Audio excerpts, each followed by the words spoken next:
The Journal-Inquirer recently sat down with East Windsor First Selectman Bowsza to discuss 3 charter-related questions that will appear on the November 3rd presidential ballot for voters in town. Bowsza broke down what the 3 possible revisions entail. So on the ballot this year, there are going to be 3 questions that pertain to proposed amendments to the town charter.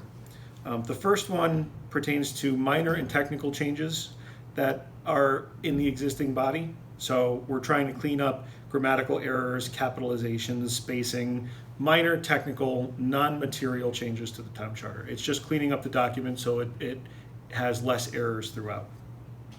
The second question is a proposed title change for the town treasurer, which we're proposing to be changed to the finance director.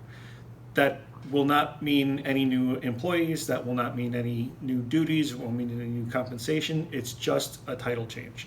And the reason for that is because the town treasurer title is antiquated. It's something that was used quite commonly in the industry in the 20th century, but in the 21st century, that position really is known as a finance director. So in order to make that change in the organizational chart and in the position, it needs to be changed in the charter because it's currently listed in the charter as the town treasurer. So that's really just to reflect what the government industry currently refers to the position as. And over time, we'll make it easier to recruit as we need to find successor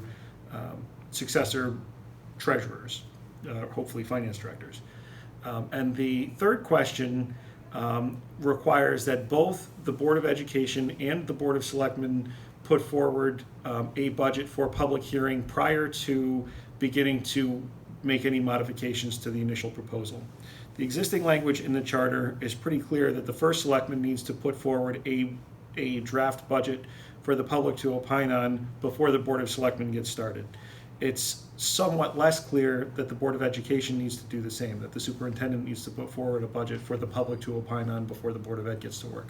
Question 3 seeks to clarify that so that it is abundantly clear that both the town and the Board of Education will have a budget that is put forward and heard by the public before they get to work on making any changes to the initial recommendations.